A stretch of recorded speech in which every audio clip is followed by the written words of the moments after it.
Well, this is an update to the anti-gravity theory, and this is, I believe, a better explanation that really gets at the source of the problem. And I put a link in the video to give people a better source of information than I give, and it shows the history of the question, what powers the sun? And it's an interesting question that's been going on for some time. There's still quite a bit of disagreement on it, but overall, if you ask people, what they teach in modern physics is that it's the helium-hydrogen conversion. I forget the name, but anyway, here's the idea: is they usually teach that if you drop a rock, it has this much potential energy, and then when it falls, it's kinetic energy. It's turned into energy of motion, and it hits the ground, creates noise, creates heat, pressure, and all that potential energy that was up here, stored up here, is released when it hits the ground, and it's all converted into kinetic energy. But and here's the question: if I drop this rock, when does it actually stop falling? And by falling, I don't just mean stop moving that we can see. I mean, when does gravity actually stop doing work? And that's the real catch, is because even after the rock hits the ground, gravity is still exerting a force on the rock. Gravity is still doing work. In the past, the historical past, they didn't think of gravity the same way, and things have been slowly changing. They thought of gravity as meteors hit the earth, meteors hit the sun and create the heat, and it's like rocks falling, But here's the thing: once the rock hits the ground, gravity's still acting on it, and we know that because that's how rocks form. They form under pressure and time. But pressure creates heat. That's basic thermodynamics. Anytime you compress matter, you're creating heat.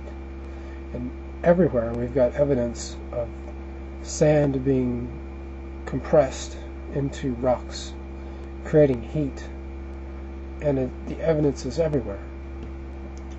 And this is a continual process. Now, that's easy to get, Okay, gravity is creating heat on the Earth. And any large mass under a large gravity is going to create this heat from pressure. So the sun, should be creating heat from gravity too. That makes sense. No big deal. But here's the problem: that's not what popular physics is teaching. There's where the disagreement is, and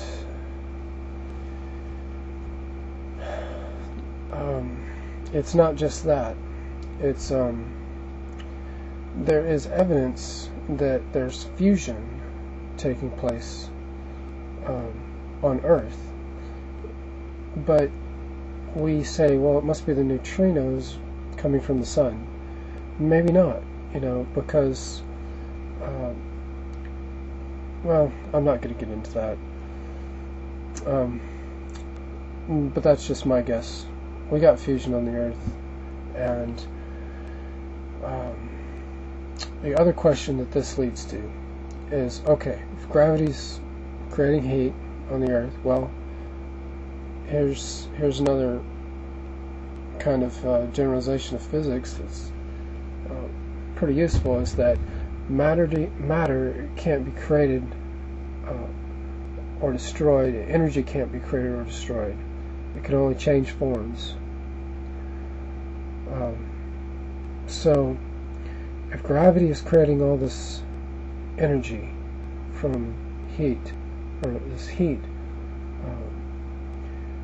through compressing matter, then where is gravity getting the energy to do that? There must be an opposite and equal reaction to this. And it's easy to guess that it must be the expansion of the universe on a large scale.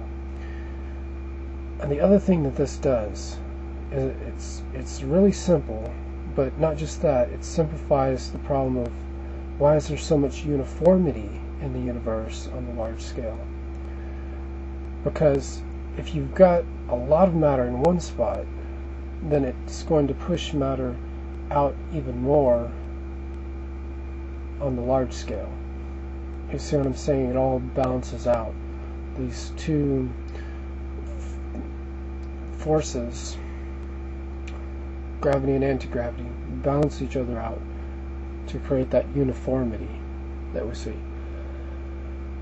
And that's great, you know. That all makes sense. And what use is that? The use of it is that it allows people to realize that there's all this energy being created from gravity, and we don't know how to tap into it. We don't know how to manipulate it or harness it, but it's there. And as far as proving it, I say don't. You know, I would say don't even worry about it. It's not worth it. Nobody's going to make a career off proving the Big Bang Theory is wrong, or somebody who won a Nobel Prize is wrong. They'll never make a career out of that. Actually, most people have lost their careers or jobs from saying stuff like that. But I don't have to worry about that. So, there you go.